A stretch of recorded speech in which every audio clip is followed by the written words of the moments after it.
দেখলেন তো, বলেছিলাম না আপনাকে, এই ঘোড়া নিয়ে কি আর রেস জেতা যায়?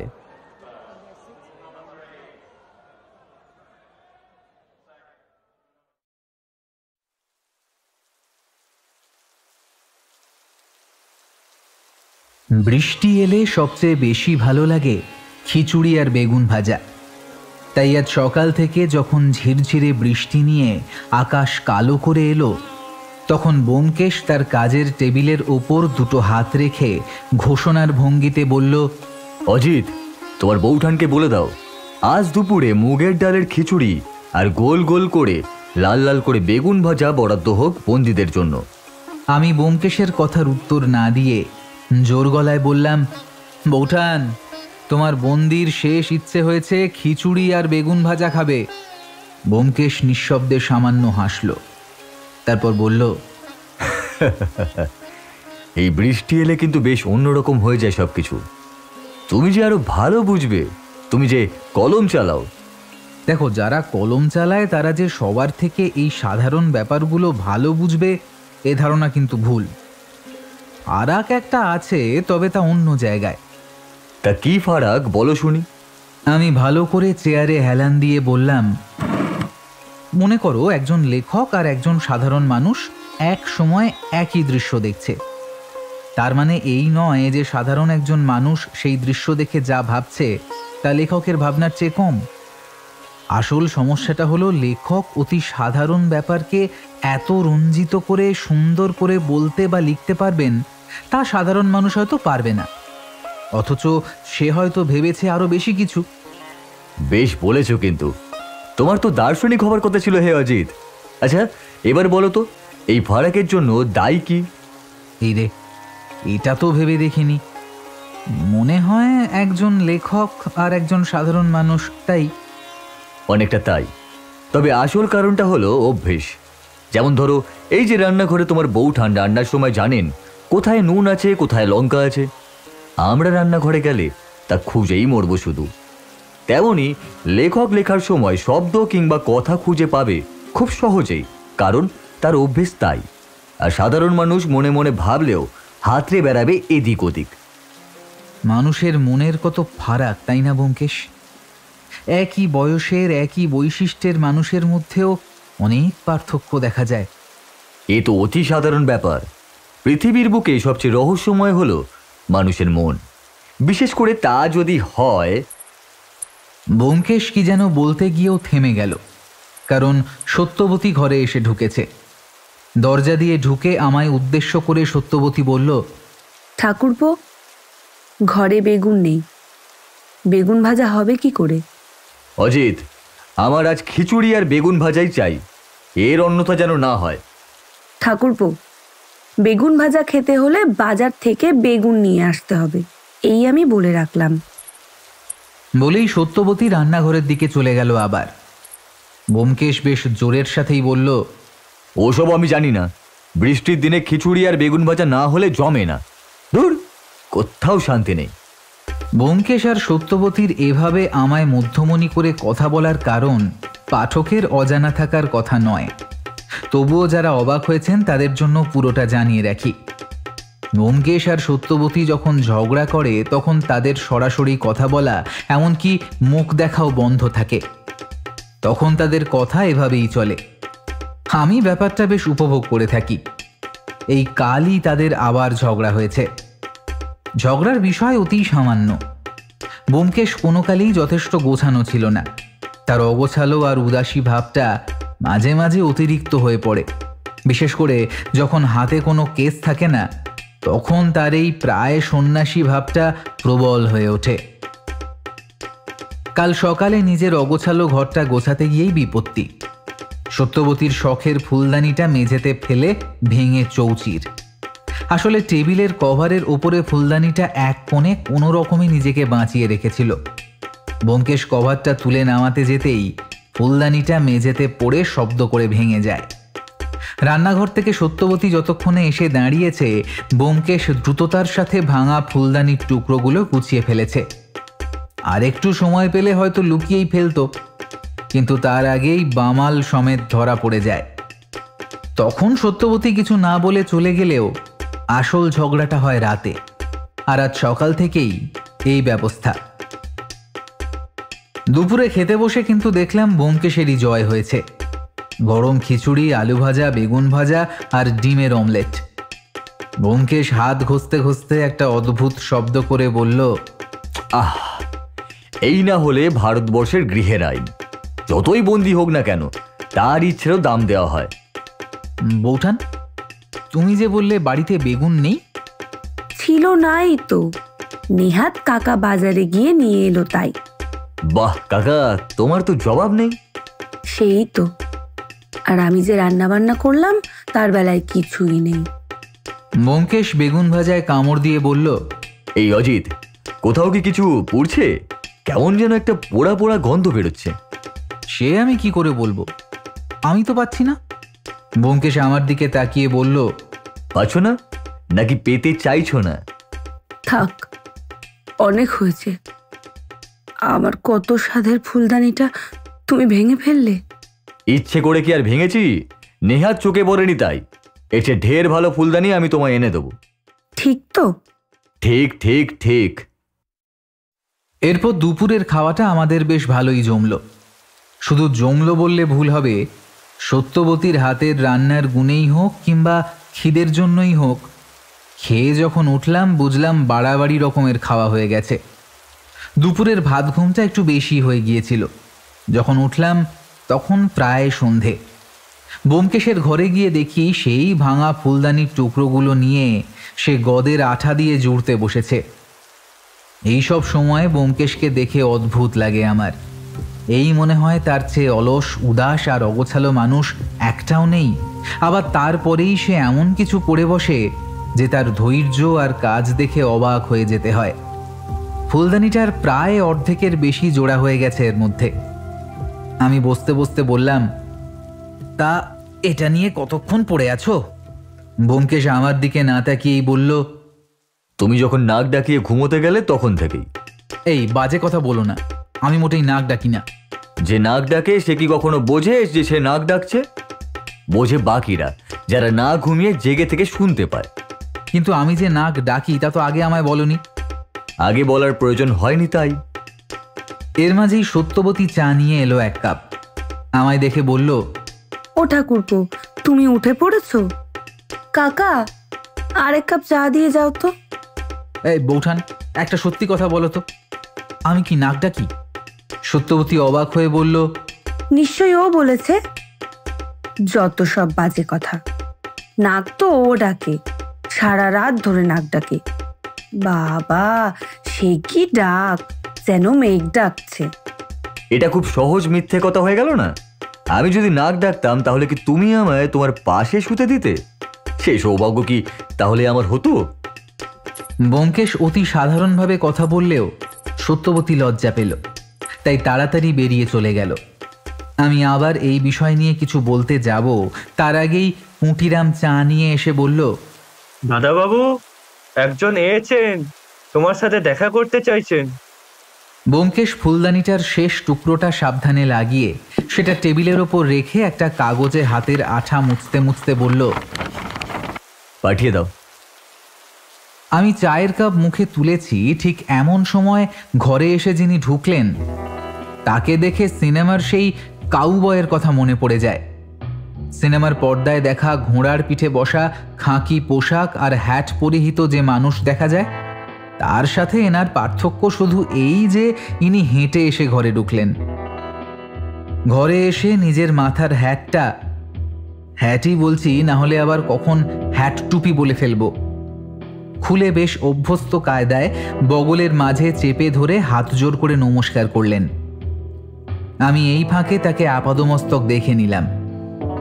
আগেই বলেছি, পরনে খাঁকি পোশাক, একই রঙের জামা আর প্যান্ট, পায়ে হয়তো গামবুট বা ওই জাতীয় কিছু একটা ছিল, এখন তার বদলে খালি পা। তবে মুখের রঙের সাথে পায়ের রঙের ফারাক এতটাই যে স্পষ্ট বোঝা যায় বেশিরভাগ সময় তার পায়ের পাতা ঢাকা থাকে। মুখে সুন্দর করে কামানো দাড়ি, তবে বেশ বড় লম্বা গোঁফ। মাথার কালো চুল লম্বা হয়ে কাঁধের কাছে পড়েছে।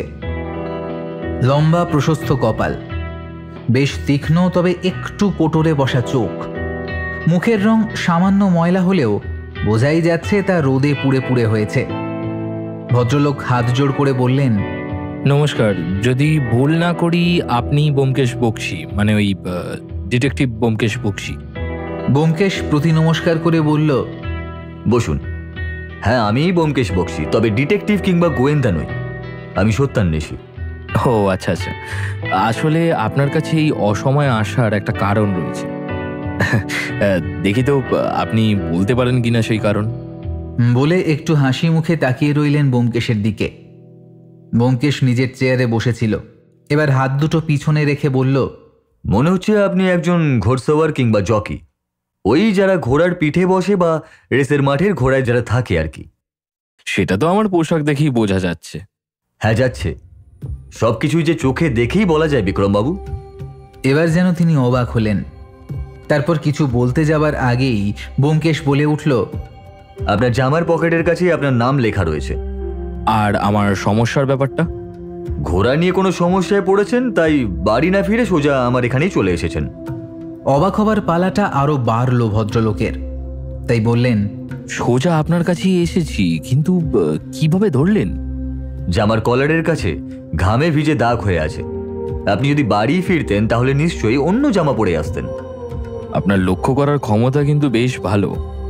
হ্যাঁ, আমি একেবারে মাঠ থেকেই আসছি। আসলে একটা অদ্ভুত সমস্যায় পড়েছি, তার জন্যই আপনার কাছে আসা। সব শুনবো আপনার কথা, তার আগে আমার একটা প্রশ্ন আছে। হ্যাঁ বলুন। আপনি কি কাদা কিংবা জলের মধ্যে দিয়ে হেঁটেছেন? আজ বৃষ্টি হয়ে একটু সমস্যায় ফেলে দিয়েছে, সেসব গুছিয়ে আসতে হয়েছে। তবে কেন বলুন তো? এমনি কিছু নয়, আপনি বলুন আপনার কি বলার আছে। বিক্রমবাবুর জন্য চা এসে গিয়েছিল, সেটা তুলে নিয়ে এক চুমুক দিয়ে তিনি বললেন, শুরুটা ঠিক কোথা থেকে করব বুঝতে পারছি না। তবে শুনুন, আমার নাম বিক্রম জয়সওয়াল। আমার আসল বাড়ি এখানে নয়, উত্তরপ্রদেশের কাছে। প্রায় 20 বছর হলো আমি এখানে আছি।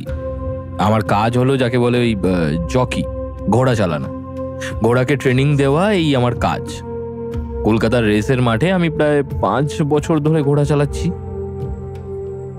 বললে বেশি বলা হবে না যে সপ্তাহে একবার যে ঘোড়ার রেস হয় তাতে আমার ঘোড়া লক্ষ্মী বেশিরভাগই জেতে। আসলে ওরকম একটা তেজি ঘোড়া এই শহরে আর কারোর কাছে আছে বলে আমার মনে হয় না। হ্যাঁ, মাঝে মাঝে যে হারিনি তা বলবো না, তবে তা আমার ভুলে কিংবা লক্ষ্মীর অন্যমনস্ক হয়ে যাওয়ার জন্যই। আমি কিন্তু ঘোড়ার রেসে জেতা পয়সা পুরোটা একা নিই না। আমার আস্তাবলের অন্য ঘোড়া আর কাজের জন্য যারা সাহায্য করে তাদের পেছনে খরচা করতেই চলে যায় সবটা। তাছাড়া একটা অনাথ আশ্রমের জন্য মাসে মাসে কিছু টাকাও দিয়ে থাকি। ব্যোমকেশ বাবু, পয়সা হলো বালির মতো, এই আজ আমার হাতে তো কাল আমার হাত গলে গিয়ে বসবে আপনার হাতে, তারপর আবার আপনার হাত গলে অন্য কারোর হাতে। তাই যা আয় হয় তার কিছুটা দেশের বাড়ি পাঠিয়ে দিয়ে বাকি সব খরচ করে ফেলি এদিক ওদিক। এই সময় ব্যোমকেশ একবার থামালো ভদ্রলোককে, বলল, আপনার ঘোড়ার নাম বলছেন লক্ষ্মী, ওই একটা ঘোড়া নিয়ে কি আপনি রেসের মাঠে নামেন? অন্য ঘোড়া নেন না কেন? লক্ষ্মীর মতো তেজি ঘোড়া আমার অস্তাবলে আর একটাও নেই। তাছাড়া লক্ষ্মী আমার কথা বোঝে, আমি ওর সাথে কথা বলি, গায়ে হাত বুলিয়ে দিই, সেও মাথা নেড়ে আদর খায়, আমার কথার উত্তর দেয়। সোজা কথা, লক্ষ্মীকে না নিয়ে আমি রেসের কথা ভাবতেই পারি না। আচ্ছা বেশ, তারপর বলুন। হ্যাঁ, তো বেশ কয়েক সপ্তাহ ধরে এই লক্ষ্মী এক অদ্ভুত আচরণ করছে। রেসের মাঠে যাওয়ার আগে পর্যন্ত বোঝার কিছুই নেই, বেশ ভালো, সব স্বাভাবিক, রেসেও কোনো গন্ডগোল নেই। কিন্তু সমস্যা হচ্ছে রেসের শেষের সময়, ফিনিশ লাইনের একদম কাছে পৌঁছে কেমন অদ্ভুত আচরণ করতে শুরু করেছে। যখন লাইন আর কয়েক হাত দূরে হঠাৎ হয়তো সে থেমে যায়, নাহলে এদিক ওদিক দেখতে থাকে, যেন লাইনটা হারিয়ে ফেলেছে। এদিকে বাকি ঘোড়া সেই সুযোগে ফিনিশ লাইন পার করে জিতে যাচ্ছে। রেসের ব্যাপারে আপনি কতটা জানেন আমি ঠিক জানি না, তবে এইভাবে একটার পর একটা রেস হেরে যাওয়ায় অনেক পয়সা লোকসান হচ্ছে আমার। এমনটা হওয়ার কারণ হিসেবে আমি প্রথমে ভেবেছিলাম হয়তো লক্ষ্মীর শরীর খারাপ কিংবা কোনো শারীরিক সমস্যা হতে পারে। তবে তাকে ডাক্তার দেখানোর পরে ডাক্তার বলল কোনো সমস্যাই নেই। খাওয়া দাওয়া সবই ঠিক আছে। এমনকি যখন তাকে বাড়ির উঠোনের মাঠে রেস করাচ্ছি তখনও কিন্তু কোনো সমস্যা নেই। সমস্যাটা হচ্ছে শুধু রেসের মাঠে। অনেক ভেবেও এর কারণ আমি বুঝতে পারছি না ব্যোমকেশবাবু। আপনি কিছুদিন লক্ষ্মীকে বিশ্রাম দিয়ে অন্য ঘোড়া নিয়ে রেস করুন না, তাতে তো মনে হয় সমস্যা কম হবে। বিক্রমবাবু আবার হাসলেন সামান্য, তারপর বললেন, সমস্যা হয়তো কম হবে, কিন্তু রেসের ঘোড়ার ওপর পয়সা লাগানোর ব্যাপারটাই তো রেসের আসল উদ্দেশ্য। অন্য ঘোড়া নিয়ে মাঠে নামলে সেদিকটা নিয়ে একটু সমস্যা হবে। যে ঘোড়া বারবার জিতে আসছে তার বদলে অন্য ঘোড়া নিয়ে নামায় বিস্তর ঝামেলা পাকবে। কিন্তু তো আপনি এখন আমার কাছে কি চাইছেন যদি একটু খুলে বলেন? দেখুন, লুকোনোর কিছুই নেই ব্যোমকেশবাবু। আমি চাইছি আপনি একবার ব্যাপারটা দেখুন। কোনো শারীরিক সমস্যা নেই, মানে কিছুই নেই। রেসের মাঠ ছাড়া অন্য কোথাও কোনো পরিবর্তনও নেই, কিন্তু রেসে নেমে একদম শেষে এসেই এই বিপত্তি কেন বুঝতে পারি না। আচ্ছা, একটা ব্যাপার একটু ভেবে বলুন তো, আপনি যখন লক্ষ্মী ছাড়া অন্য ঘোড়া নিয়ে নামছেন তখন রেসের শেষে ওই অন্য মনস্ক ব্যাপারটা হচ্ছে কিনা? না, বেশ ভালোভাবেই রেস শেষ করেছে, কিন্তু ওদেরকে সেভাবে রেস জেতার মতো করে তৈরি করা যায়নি এখন। এবারে আপনি সাহায্য না করলে আমার সমস্যা আরো বাড়বে ব্যোমকেশবাবু। সবচেয়ে বেশি হলো পয়সার সমস্যা। বেশ, আমি ভেবে দেখব ব্যাপারটা। আপনি আপনার বাড়ির ঠিকানা আর রেসের মাঠের ঠিকানাটা একটা কাগজে লিখে দিয়ে যান, আর আপনার টেলিফোন নাম্বারটাও লিখবেন, কেমন? বিক্রমবাবুর মুখটা হাসিতে ভরে উঠল। একটা কাগজে খসখস করে দুটো ঠিকানা লিখে দিয়ে তিনি উঠে দাঁড়িয়ে বললেন, আমার চিন্তা অনেকখানি কমিয়ে দিলেন আপনি। এবার সবই আপনার হাতে। আর একটা কথা, আপনার ঘোড়া মানে লক্ষ্মী কথা শুনতে পায় বললেন, মানে সে শব্দ খুব ভালোভাবে শোনে, তাই তো? হ্যাঁ, এমনকি অনেক দূর থেকেও আমি তাকে ডাকলে সে ঠিক শুনে আমার কাছে চলে আসে। আচ্ছা, আমি দেখছি। আর আপনার পরের রেস কবে? পরশু শনিবার। আপনি শনিবার লক্ষ্মীকে নিয়েই রেসে নামবেন, তারপর বাকিটা আমি দেখছি। অনেক ধন্যবাদ ব্যোমকেশবাবু। আমি এখন তাহলে চলি। আমার ব্যাপারটা একটু ভেবে দেখবেন কিন্তু। ও হ্যাঁ, বলেই যেন কিছু ভুলে গিয়েছিলেন এই মনে পড়ল তার। একটা সাদা খাম পকেট থেকে বার করে টেবিলের উপর রেখে বললেন, এতে কিছু অ্যাডভান্স রইল, বাকিটা।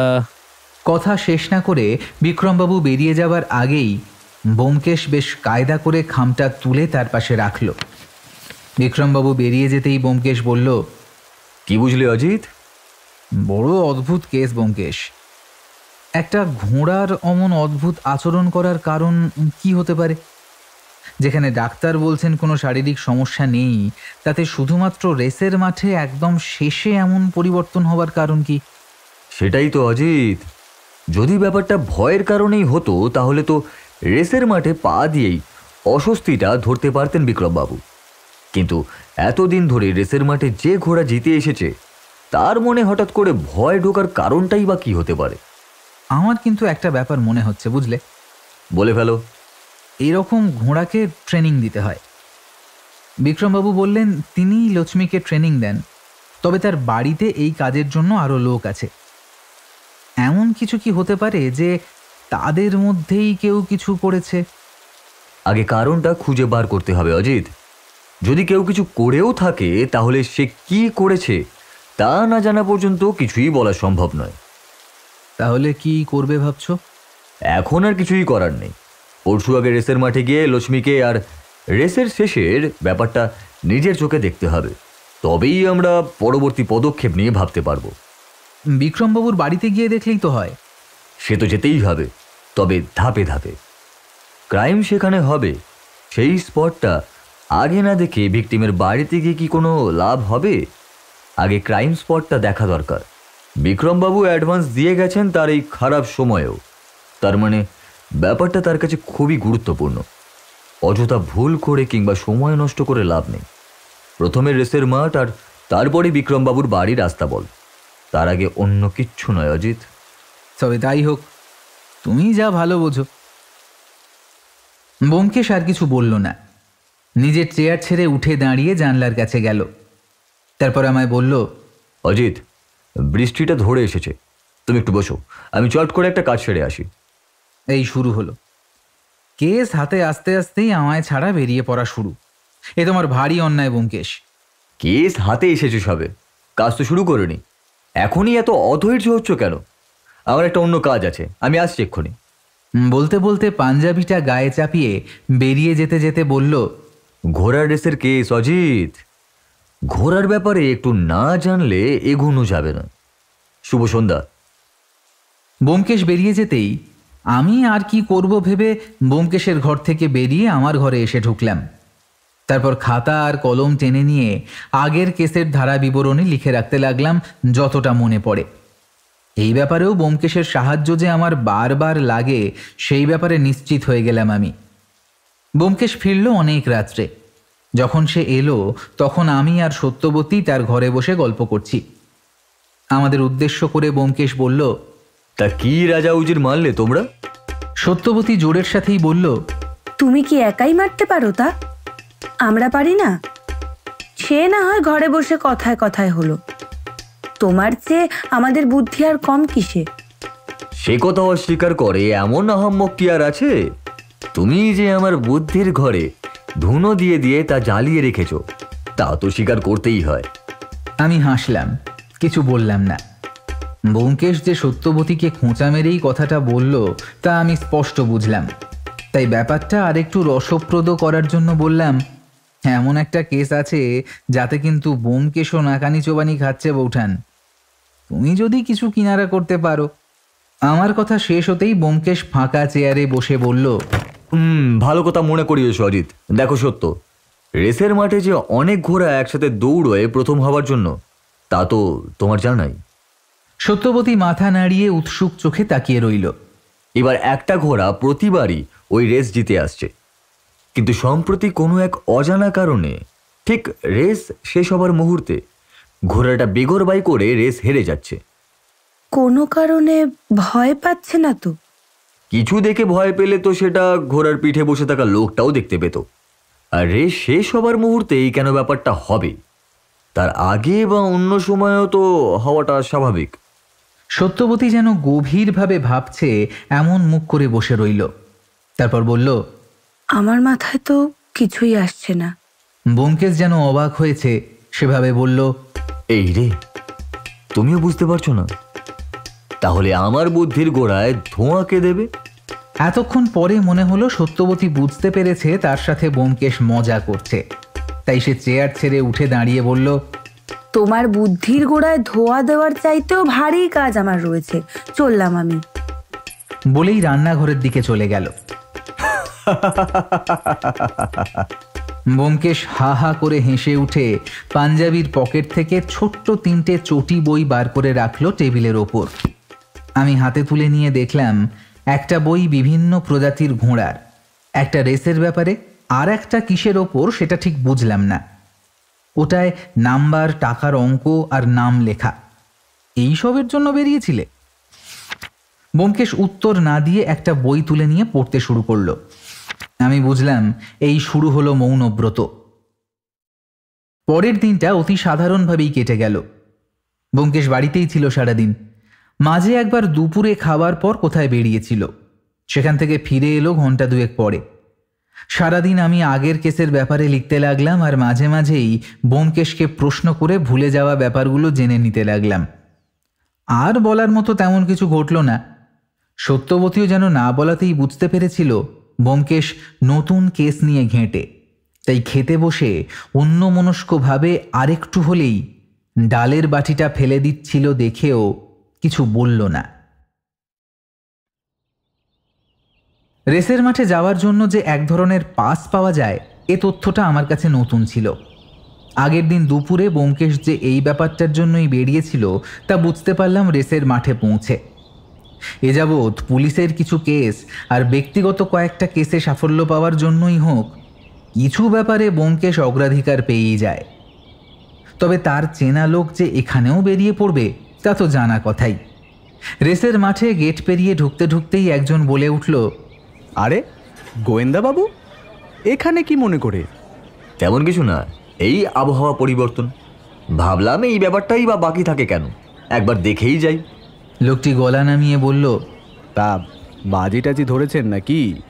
দেখবেন, বাজি ধরতে চাইলে আমার চেয়ে অভিজ্ঞ লোক কিন্তু কমই পাবেন।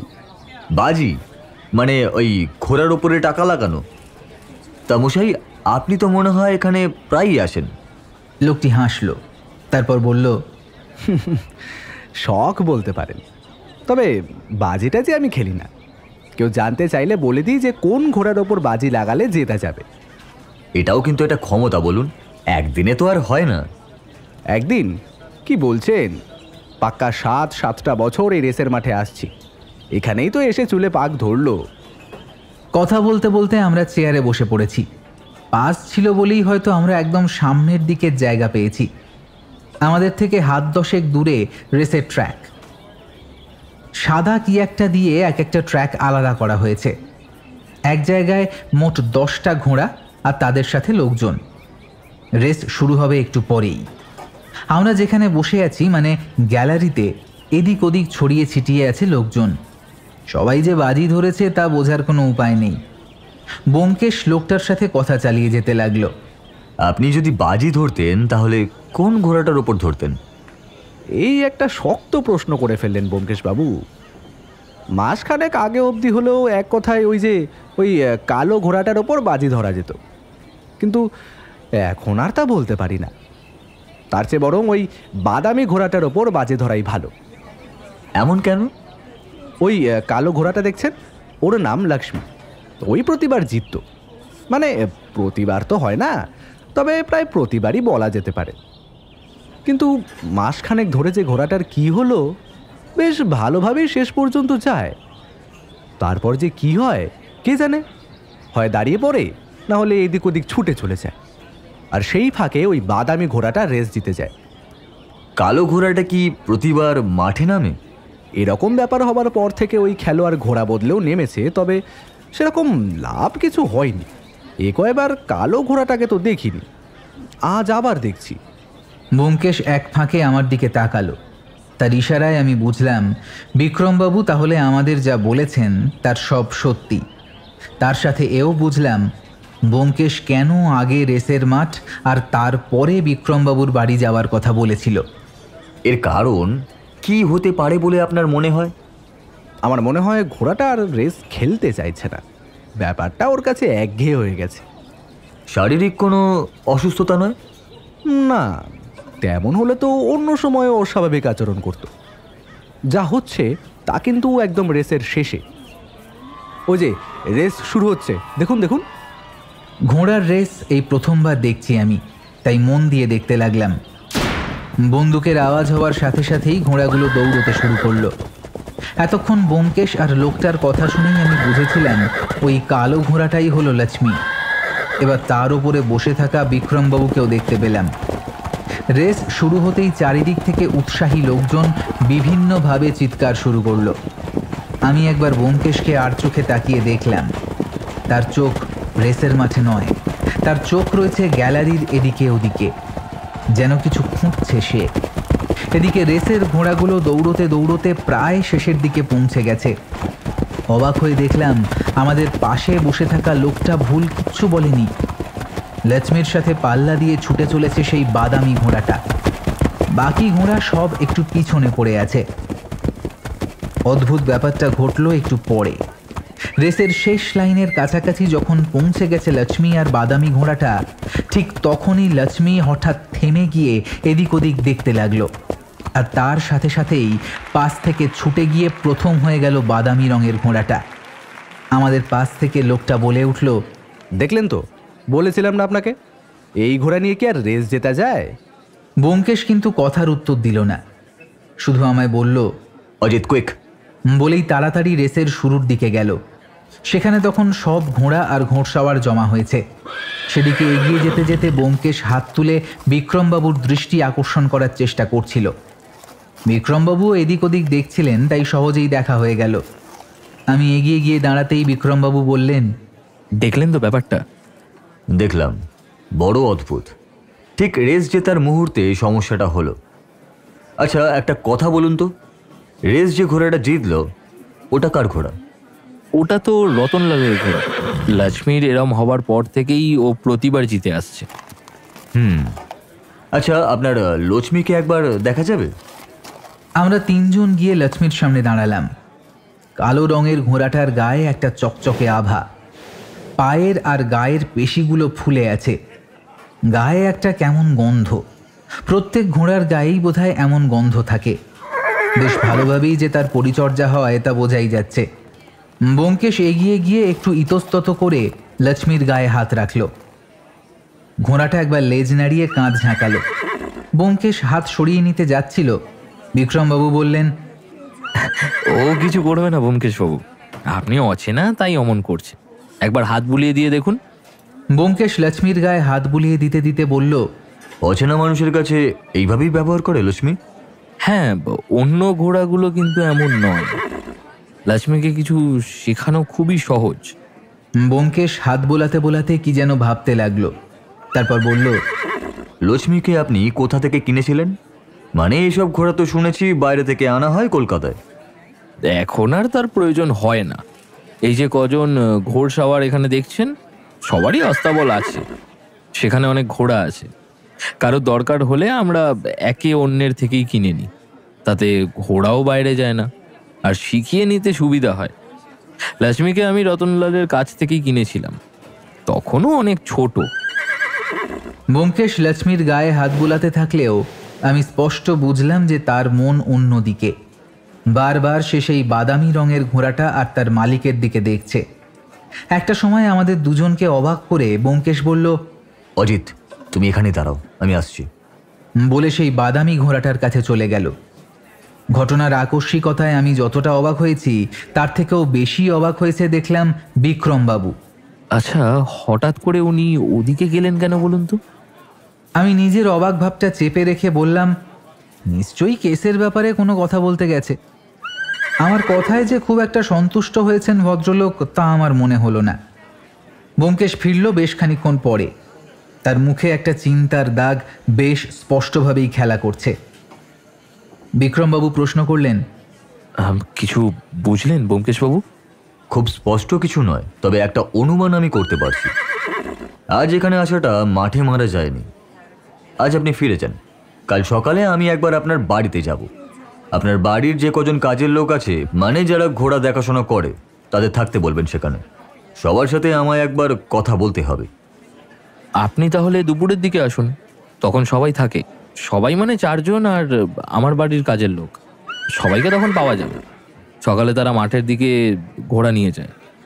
বেশ, তাহলে কাল দুপুর 1টা। অসুবিধা হবে না তো কোনো? বিক্রমবাবু মাথা নাড়িয়ে জানালেন তার কোনো অসুবিধে নেই। রেসের মাঠ পিছনে ফেলে আমরা যখন বাইরে বেরিয়ে আসছি তখন ব্যোমকেশকে প্রশ্ন করলাম, আচ্ছা ব্যোমকেশ, ব্যাপারটা কি হলো বলো তো? এতক্ষণ এই অদ্ভুত ব্যাপারের কোনো মোটিভ আমাদের কাছে ছিল না, এবার সেটা আছে। কি মোটিভ? আর মোটিভটাই বা কার? কাকে সন্দেহ করছো তুমি? কাল আগে বিক্রমবাবুর বাড়িতে চলো, তারপর বুঝতে পারবে। ইস, আগে যদি ব্যাপারটা আমার মাথায় আসতো। আবার 1 সপ্তাহ আমাদের অপেক্ষা করতে হবে, আর তার সাথে আরও একটা ঘোড়ার রেস। ব্যোমকেশ যে কখন কি বলে তার কোনো ঠিক থাকে না। না মানে ঠিক থাকে না বলাটা ভুল। ব্যোমকেশ আসলে যা ভেবে বলে তা আমার মাথায় আসে না, তাই এমনটা মনে হয়। থাক, আর ভেবে লাভ নেই। কাল কি হয় দেখাই যাক না আগে। বিক্রমবাবুর বাড়িতে আমরা পৌঁছে গেলাম 1টার আগেই। আমি দেখেছি ব্যোমকেশ কেসের ব্যাপারে যাকে যখন সময় দেয় তার কিছুক্ষণ আগেই সেখানে গিয়ে পৌঁছয়।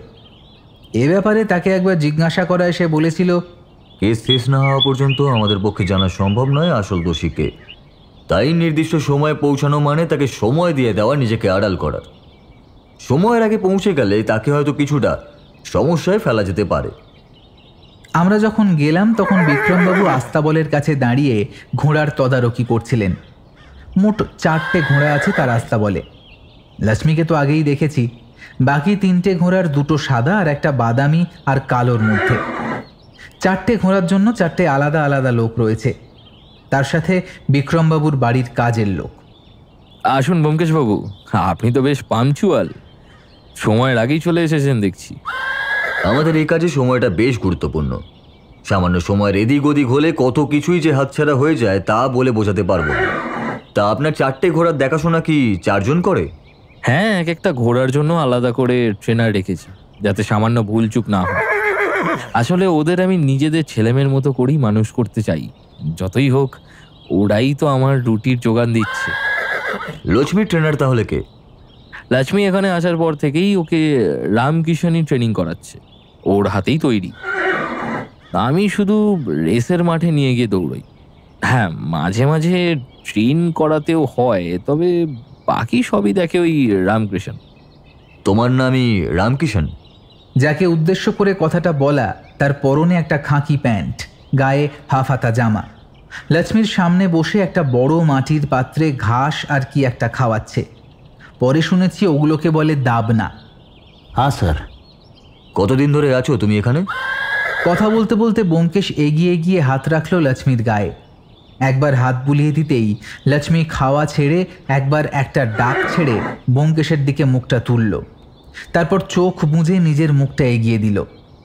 ব্যোমকেশ এবার মুখের লোমের ওপর হাত বোলাতে বোলাতে বলল, লক্ষ্মীকে বাড়ির বাইরে মানে মাঠে তুমিই বেড়াতে নিয়ে যাও তো? হ্যাঁ স্যার, ওর খাওয়া, বেড়ানো, ট্রেনিং এসব দেখাই তো আমার কাজ। রেসের মাঠে লক্ষ্মী অদ্ভুত ব্যবহার করছে, সেটা কি তুমি জানো? হ্যাঁ জানি তো, স্যার বলেছেন। তুমি তো ওকে ট্রেনিং করাও, তুমি জানো না এটা কেন হচ্ছে? না স্যার, অনেক সময় ঘোড়ার শরীর খারাপ থাকলে কিংবা ভয় পেলে এমনটা হয়ে থাকে। কিন্তু ডাক্তার লক্ষ্মীকে দেখে গেছে, আর এমনিতেও খুব সাহসী, ভয় পায় না। এমনটা কেন হচ্ছে বুঝতেই পারছি না। তোমার ট্রেনিংয়ে কোনো ঘাটতি থেকে যাচ্ছে না তো? তা হতেই পারে না, এমনিতেও যখন দৌড়োয় সব ঠিকই থাকে। রেসের মাঠেই সমস্যাটা হচ্ছে। প্রথম যেদিন এই ব্যাপারটা ঘটে তার আগে কি তুমি কিছু লক্ষ্য করেছিলে লক্ষ্মীর মধ্যে? না তো স্যার, সব তো ঠিকই ছিল।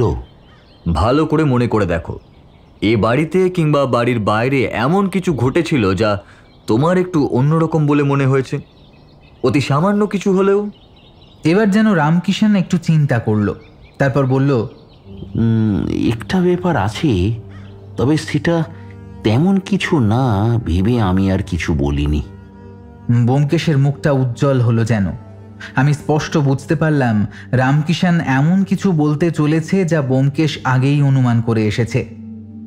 মাস দুয়েক আগের কথা, আমি যেখানে লক্ষ্মীকে নিয়ে বেড়াতে যেতাম সেই মাঠে একটা ছেলে বসে থাকতো, রোজ আমাদের দেখতো। একদিন এগিয়ে এসে আমার সাথে আলাপ করলো, বলল ওর বাড়িতেও নাকি লক্ষ্মীর মতো একটা ঘোড়া ছিল, সে মারা গেছে। কত দুঃখ করলো। আমায় বলল সে একবার লক্ষ্মীকে আদর করতে চায়। আমি ভাবলাম লক্ষ্মী তো কাউকে ভয় পায় না, তা করুক না। অনেকক্ষণ আদর করলো। আমি ভাবলাম আহারে, নিজের ঘোড়াটা মারা গেছে, এখন অন্য ঘোড়াকে আদর করে মনের কষ্ট কমাচ্ছে। তা সে মাঝে মাঝেই আসতো লক্ষ্মীকে ঘোরাতে, শীষ দিয়ে ডাকতো লক্ষ্মীকে। এটা তেমন কিছু না ভেবে আমি আর কিছু বলিনি। ব্যোমকেশ যেন এটা শোনার অপেক্ষাতেই ছিল। তাকে দেখলে তুমি কি চিনতে পারবে? হ্যাঁ হ্যাঁ, খুব ভালো করি। কিন্তু কেন স্যার? ব্যোমকেশ অন্যমনস্কভাবে বলে উঠল, কারণ একমাত্র তুমিই তাকে চেনো, আর এই পুরো ব্যাপারটার সাক্ষী তুমি। আরও গোটা একটা সপ্তাহ কেটে গেল। এর মাঝে কেসটা নিয়ে যে ব্যোমকেশ রীতিমতো উঠে পড়ে লেগেছে তা নিয়ে কোনো সন্দেহ নেই। অথচ খুলে সে আমায় কিছুই বলছে না। রামকিষণের কাছ থেকে সেই যে ছেলেটির ব্যাপারে খবর পেয়েছিল তা নিয়েই যে সে খোঁজ চালাচ্ছে তা আমি জানি। কিন্তু বিক্রমবাবুর ঘোড়ার অদ্ভুত আচরণের ব্যাপার বাদ দিয়ে যখন ব্যোমকেশ এমন একটা অজানা ছেলের পিছনে লেগেছে, তখন বড় অদ্ভুত লাগলো আমার। গোটা একটা সপ্তাহ যখন বেরিয়ে যায় আর আমি কিছু জানতে চাইলেই ব্যোমকেশ বলে, অপেক্ষা করো অজিত, অপেক্ষা করো, সময় হলেই সব জানতে পারবে। আমি একদিন অধৈর্য হয়ে বলেই ফেললাম, এই তুমি কি করতে চাইছো বলো তো? 1 সপ্তাহ অপেক্ষা করতে হবে কেন? তোমার যদি কারোর ওপর সন্দেহ থাকে তাহলে তা তুমি প্রকাশ করছো না কেন? একটা জিনিসের বড্ড অভাব অজিত, প্রমাণ। এমন কোনো প্রমাণ কি তোমার হাতে আছে যাতে রেসের মাঠে লক্ষ্মীর ওরকম অদ্ভুত আচরণের সাথে তার কোনো যোগাযোগ দেখানো সম্ভব হবে? কেস নিয়ে তো আমি পড়ে নেই, তুমি পড়ে আছো। তাহলে প্রমাণ জোগাড় করা তো তোমারই কাজ। সেটাই করছি অজিত, সঠিক সময়ের জন্য অপেক্ষা। তার আগে কিংবা পরে কিছু করতে গেলে ব্যাপারটা ভেস্তে যেতে পারে। 1 সপ্তাহ অপেক্ষা মানে কি পরের সপ্তাহের শনিবার রেসের মাঠে? এই তো বুদ্ধি খুলেছে তোমার। বুদ্ধি আমার খোলতাই আছে, শুধু তোমারই তা মনে হয় না। আহ অজিত, চড়ছো কেন? আমি কি তোমায় কখনো এই কথা বলেছি? তুমি সবই দেখো, সবই বোঝো, অথচ ঠিকভাবে দেখো না। তা যাই হোক, একটা খবর তোমায় জানাই অজিত। রতনলালকে মনে আছে? রতনলাল মানে ওই বাদামি রঙের ঘোড়ার মালিক? হ্যাঁ, যার কাছ থেকে বিক্রমবাবু লক্ষ্মীকে কিনেছিলেন। হ্যাঁ, তো তার আবার কি হলো? তিনি বিক্রমবাবুর কাছ থেকে লক্ষ্মীকে কিনতে চেয়েছেন। বলেছেন ছোটবেলায় লক্ষ্মী তো তার কাছেই ছিল, এখন তার মাথার কোনো গোলমাল হয়েছে হয়তো, তাই এরকম অদ্ভুত আচরণ করছে রেসের মাঠে। তাকে রতনলালের কাছে বেছে দিলে বেশ লাভও হবে বিক্রমবাবুর, আর লক্ষ্মীও কাছেই থাকবে। জেনে শুনে একটা পাগলা ঘোড়া তিনি কিনবেন? মানুষের মন বড় অদ্ভুত জিনিস অজিত, তার তল পাওয়া অসাধ্য। দেখতে দেখতে আমাদের রেসের মাঠে যাওয়ার দিন চলে এলো। আগের বারের মতোই আমরা গিয়ে বসলাম রেসের গ্যালারিতে। আসার পথে ব্যোমকেশ বলল, একটা কাজ করতে হবে অজিত, পারবে? তুমি বলেছো আর আমি করিনি, সেটা হয়েছে কখনো? তা হবে না আমি জানি, তার জন্যই তো তোমায় ভরসা করা। একবার সামনে তাকিয়ে দেখো তো, লোকটাকে চিনতে পারো নাকি? আমরা ততক্ষণে রেসের মাঠের কাছে চলে এসেছি। অবাক হয়ে সামনে তাকিয়ে দেখলাম একটা লোক দাঁড়িয়ে, চোখে রোদ চশমা, গালে লম্বা দাড়ি, মাথায় একটা টুপি, পরনে ঠিক রেসের লোকেদের মতোই খাঁকি পোশাক। এ কি, এ আবার কে? তাহলে ছদ্মবেশটা ভালোই হয়েছে। এবার একটু চশমাটা খোলো তো। লোকটি চশমা খুলে একগাল হাসল, আর আমি তক্ষুনি তাকে চিনতে পারলাম। আরে এ যে রামকিষাণ। তার চোখের নিচে একটা তিল ছিল, আর তার হাসিটা। কি করেছো ব্যোমকেশ তুমি? আমার কথা শেষ হওয়ার আগেই ব্যোমকেশ বলে উঠল, চুপ চুপ অজিত, কোথা থেকে কি শুনে ফেলবে। এখানে বেশিক্ষণ দাঁড়ানো যাবে না, চলো ভেতরে চলো। আমরা ভেতরে এলাম, তবে ব্যোমকেশ গেল অন্যদিকে আর আমি রামকিষাণের সাথে গেলাম অন্যদিকে। রেস শুরু হতে তখনও আরও অনেকক্ষণ বাকি। রামকিষাণ এদিক ওদিক খুঁজতে লাগলো কাউকে। আমায় ব্যোমকেশ বলেছিল রামকিষাণের থেকে একটু দূরে থেকে ওর ওপর নজর রাখতে, যাতে ওর কোনো বিপদ না হয়। আমি বিপদের কথা শুনে বলেছিলাম, আবার বিপদের সম্ভাবনাও আছে? ক্লাইম্যাক্সে একটু যে বিপদের সম্ভাবনা থেকেই থাকে অজিত। আমি একটু দূর থেকে রামকিষাণকে লক্ষ্য রাখতে শুরু করলাম। চেয়ারের পাশ থেকে এদিক ওদিক হয়ে আমরা গ্যালারিটাকে প্রদক্ষিণ করছি। একবার তাকিয়ে দেখলাম বিক্রমবাবু তার ঘোড়া লক্ষ্মীকে নিয়ে আবার রেসের জন্য তৈরি হচ্ছেন। আবার হারবে নাকি লোকটা? না, ব্যোমকেশ যে কি করতে চাইছে আমার মাথায় ঢুকছে না। এদিকে তাকিয়ে দেখি অবাক কাণ্ড, রামকিষাণ একটা চেয়ারে বসে পড়েছে। আমার সাথে চোখাচোখি হতেই সে হাত নেড়ে আমায় কাছে ডাকলো। আমি তার পিছনের চেয়ারে বসতেই আস্তে আস্তে বলল, সামনের দিকের চেয়ারে দেখুন, যে ছেলেটা বসে আছে সেই এসেছিল আমার কাছে মাঠে। এবার পুরো ব্যাপারটা আমার কাছে পরিষ্কার হয়ে গেল। ব্যোমকেশ কেন রামকিষাণকে এরকম ছদ্মবেশে এখানে নিয়ে এসেছে, কিন্তু এর সাথে লক্ষ্মীর অদ্ভুত আচরণের কি সম্পর্ক? আমার মাথা ভোঁ ভোঁ করতে লাগলো। সব চিন্তা মাথা থেকে ঝেড়ে ফেলে আমি সামনের দিকে তাকালাম। রেস শুরু হচ্ছে তখন। একটা ব্যাপার এবার লক্ষ্য করলাম, আমরা যেখানে বসে আছি সে জায়গাটা রেসের ফিনিশিং লাইনের একদম কাছে। ব্যাপারটা মনে হতেই বিক্রমবাবুর বাড়িতে তার বলা একটা কথা মনে পড়ে গেল আমার। আর তার সাথে সাথেই বিদ্যুৎ চমকের মতো একটা কথা আমার মাথায় এলো, সর্বনাশ! এই কি তাহলে হতে পারে? কথাটা মাথায় আসতেই রেস শুরু হলো, আর আমি দেখলাম ঘোড়াগুলো ধীরে ধীরে এগিয়ে যাচ্ছে রেসের ফিনিশিং লাইনের দিকে। আজও প্রথমে লক্ষ্মী আর তারপর সেই বাদামি ঘোড়াটা। যত তারা এগিয়ে যাচ্ছে ততই আমার মাথার ভিতর যেন সম্ভাবনাটা তীব্র হচ্ছে। আমি চোখের সামনে যেন দেখতে পাচ্ছি কাঁধের ওপর একটা হাত পড়ল। আমি চমকে উঠতে যাবার আগেই ব্যোমকেশ বলল, চুপ, শব্দ করো না, চুপ করে বসে থাকো। আমি রুদ্ধশ্বাসে দেখে যাচ্ছি এক্ষুনি কিছু একটা ঘটবে, এক্ষুনি এমন কিছু একটা ঘটবে যার ভাবনা একমাত্র ব্যোমকেশের মাথায় আছে। ঘোড়া দুটো আমাদের সামনে এসে পড়েছে, আর মাত্র 3 হাত, 1, 2, 3 গোনার আগেই একটা অদ্ভুত কাণ্ড ঘটল। আমাদের সামনে বসে থাকা সেই ছেলেটা দাঁড়িয়ে মুখে একটা আঙুল পুড়ে একটা শব্দ করতে যাবে, এমন সময় রামকিষাণ ঝাঁপিয়ে পড়ে তার মুখ থেকে হাতটা সরিয়ে দিল। ঘটনার আকস্মিকতায় আমি যতটা অবাক হয়েছি ততটাই অবাক হয়েছে ছেলেটাও। ব্যোমকেশও তার সামনে চলে গিয়েছে। ছেলেটা অবাক হয়ে বলল, কে আপনারা, আর আমায় এভাবে ধরার কারণ কি?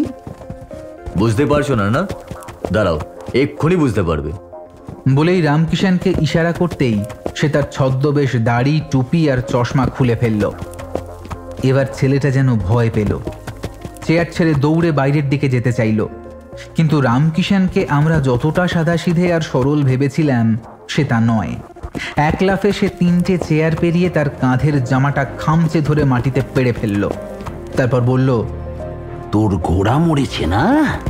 চ, আজ তোকেও তোর ঘোড়ার কাছে পাঠিয়ে দি। ছেলেটির তখন ভয়ে জড়সড় অবস্থা। আমায় ছেড়ে দিন, আমি কিছু করিনি। আমরা কি আর তোমায় ধরবো? তোমায় ধরবে তো পুলিশ, তারপর 3rd ডিগ্রি দিলেই। আমি শুনেছি এখন আবার নাকি দড়িতে বেঁধে ঝুলিয়ে, কি সব ভয়ানক ব্যাপার। আমি জানি ব্যোমকেশ কথাগুলো তাকে শুনিয়েই বলল। আমায় পুলিশে দেবেন না, আমি সব বলবো। ওই রতনলাল আমায় বলেছিল এটা করতে, তার জন্য আমায় টাকাও দেয়। ঠিক এমন সময় একটা চিৎকার উঠল। আমরা তাকিয়ে দেখলাম রেস শেষ, আর আজ জিতেছে বিক্রমবাবুর ঘোড়া লক্ষ্মী। পরের ব্যাপারটা খুব বেশি কিছু নয়, ব্যাপারটা পুলিশ পর্যন্ত যায়। চাপের মুখে রতনলালবাবু সবটা স্বীকার করে নেয়। লক্ষ্মী যখন একতরফাভাবে সব রেস জিতে যাচ্ছিল তখনই পরিকল্পনা করেন তিনি। লক্ষ্মীকে বেড়াতে নিয়ে যায় রামকিষাণ। রতনলালের পাঠানো ছেলেটি তার সাথে বন্ধুত্ব করে। যেহেতু সেও ঘোড়া ট্রেনিং করাতো তাই এতে তার অসুবিধে হয় না।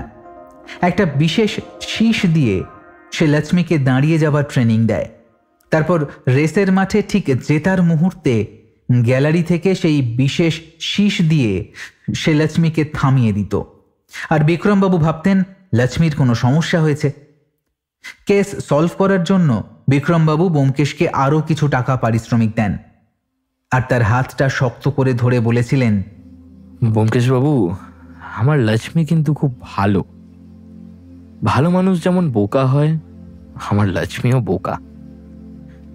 ব্যাটা আদর পেয়ে শীষ চিনে রেখেছে, বোঝেইনি যে আমার ভাত মারছে। আমিও কেমন বোকা দেখুন। একবার তো এটাও ভেবেছিলাম ওকে বেচেই দিই। বলেই লক্ষ্মীর গায়ে হাত বোলাতে লাগলেন। আমার কেমন যেন মনে হলো তার চোখে জল, আর লক্ষ্মীও সেটা বুঝতে পেরে নিজের মুখটা তার মুখের কাছে এনে রাখল। বাড়িতে বসে চা খাচ্ছি, ব্যোমকেশ খবরের কাগজ নিয়ে বসে। আমি বললাম, আচ্ছা ব্যোমকেশ, শীষের কথাটা তোমার কখন মনে হলো? সত্যি বলতে প্রথম দিন যখন রেস দেখতে গেছিলাম সেদিন মনে হয়েছিল যেন শীষের পরেই লক্ষ্মী অদ্ভুত আচরণ করলো, কিন্তু তখন নিশ্চিত ছিলাম না, কারণ এমন তো হতেই পারে, অনেকেই শীষ দিতে পারে। তাহলে বিক্রমবাবু যখন বললেন লক্ষ্মী শব্দ চেনে খুব, আর রামকিষাণের মুখে সেই ছেলেটার কথা শোনার পর আমার প্রথম খটকা লাগে। বাকি এই 7 দিনে রতনলালের কয়েকজন চেনা লোকের সাথে ঘুরে খবরটা বার করতে হয়েছে। ভাবা যায় এমনও হতে পারে? হতে পারে অজিত, মানুষ অর্থের জন্য করতে পারে না এমন কোনো কাজ নেই। শুধু শুধু এর মাঝে পড়ে লক্ষ্মীর মতো একটা অবলা প্রাণীর যত ভোগান্তি। আমি আর কিছু বললাম না। সত্যবতী এসে বলল, তোমরা খাবে, এসো। সেই বরং ভালো। চলো অজিত, মানুষ না হয়ে বরং ঘোড়া হলে ভালো হতো, চারদিকে ঘাস আর ঘাস। আমি হেসে উত্তর দিলাম, হ্যাঁ, তারপর শীষ আর শীষ।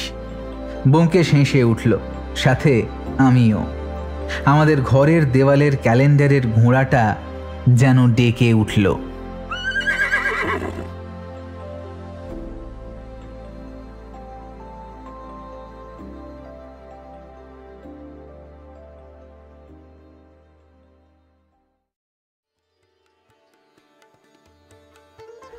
শুনছিলেন লেখক সুকান্ত দাশের কলমে ব্যোমকেশ ও রতন লালের ঘোড়া। সম্পাদনা, ডিরেকশন এবং ভিডিওর ভিজুয়াল এফেক্টসে প্রায়ণ ও বুবাই। শব্দ পরিকল্পনা, মিশ্রণ এবং আবহ সৃষ্টিতে মিহান্স প্রোডাকশন হাউস থেকে অবিকেন্দু দাস। কেমন লাগলো আজকের গল্পটি? ভালো লাগলে অবশ্যই আমাদের সাবস্ক্রাইব করে আমাদের সাথে থাকুন এবং লাইক ও কমেন্টের মাধ্যমে আপনার মতামত জানান। এরকম গল্প যদি আরও শুনতে চান তাহলে প্লিজ আমাদের কমেন্টের মাধ্যমে জানান। দেখা হবে নতুন কোনো গল্পে।